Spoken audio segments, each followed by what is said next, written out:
हरे कृष्णा दंड प्रणाम आप सभी को। तो आज हम भगवद गीता के 5.10 श्लोक की चर्चा करेंगे। ब्रह्मण्याधाय कर्माणि संगम त्यक्त्वा करोति यः लिप्यते न स पापेन पद्मपत्रम एव अम्बसा। जो व्यक्ति कर्म फलों को परमेश्वर को समर्पित करके आसक्ति रहित होकर अपना कर्म करता है, वह पाप कर्मों से उसी प्रकार अप्रभावित रहता है जिस प्रकार कमल पत्र जल से अस्पृश्य रहता है। तो यहाँ पर श्री प्रभुपाद जी तात्पर्य में बहुत सुंदर समझा रहे हैं कि ब्रह्मणी का अर्थ जो है कृष्ण भावना अमृत में है, यानी अपनी चेतना कृष्ण कॉन्शियस में कितना लगे। तो ये जो भौतिक प्रकृति है वो तीनों गुणों से की अभिव्यक्ति है, रजोगुण, सत्वगुण और तमोगुण। लेकिन जगत की जो प्रत्येक वस्तु है ना, वो ब्रह्म की अभिव्यक्ति है। तो अलग अलग इसका भिन्न रूपों में प्रकट होते हैं, लेकिन इनके जो कारण है वो अभिन्न है। तो ईशोपनिषद में भी ये कहा गया है कि सारी वस्तु जो है वो परब्रह्म कौन है? भगवान श्री कृष्ण, उनसे संबंधित है। और ये भी कह सकते हैं कि सारी वस्तुएं केवल उन्हीं की हैं।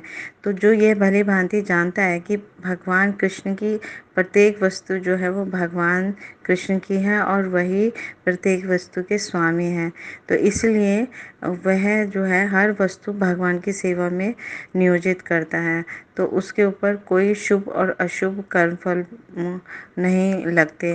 तो इस तरह से यहाँ पे ये एग्जाम्पल से समझा रहे हैं कि इस प्रकार विशेष प्रकार का कर्म करने के लिए भगवान द्वारा ये प्रदत्त मनुष्य का जो शरीर है वो भी कृष्ण भावना अमृत में संलग्न किया जा सकता है, क्योंकि ये जो भगवान ने हमें दुर्लभ मनुष्य जीवन दिया है, ये भी उनका गिफ्ट है, प्रीशियस गिफ्ट, अनमोल रत्न है।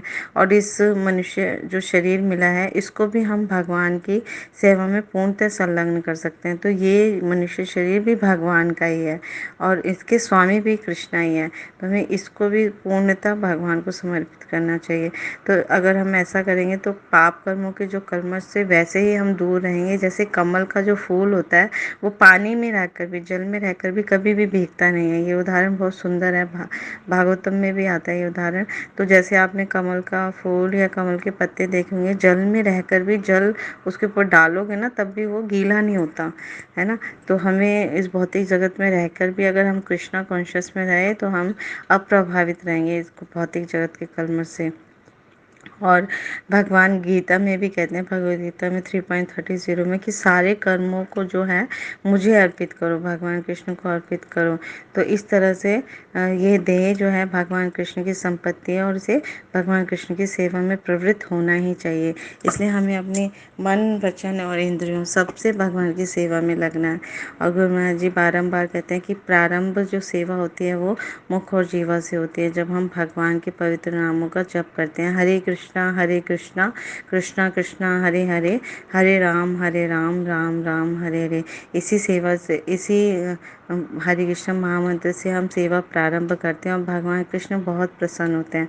तो इस तरह से हम दुर्लभ मनुष्य जीवन का जो परम लक्ष्य है कृष्णा प्रेम है ना, और परम संपत्ति कृष्णा को हम ये अर्पित कर देंगे। Thank you so much. Hare Krishna. गुरु महाराज की जय, श्री प्रभुपाद की जय, आप सब भक्त की जय।